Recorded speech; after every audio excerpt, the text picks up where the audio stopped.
Едните од лидерите на ДЕМ Билјав Гасани вчера во телевизија 21 каже дека министерот за правда Игор Филков може да биде опфатен со реконструкцијата на влада. Дали ова е можно? Па не знам, тоа можеби треба да го прашате господин Било Гасани.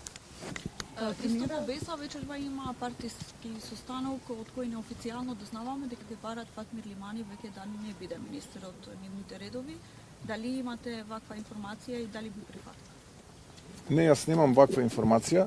Јас сум задоволен со работењето на господинот Фатмир Лимани и мислам дека е додадена вредност во Министерството за социјална политика, демографија и млади. Јас сум мандатар на владата и јас се составам во Рада. Ако некој тоа го заборавил, еве да го потсетам. Видете, кога ќе биде Билјав Гасани премиер, тогаш веројатно он ќе кажува кој ќе биде министер, а кој не. А до тогаш владењето на правото, односно почитувањето на уставот и законите ќе важат за сите.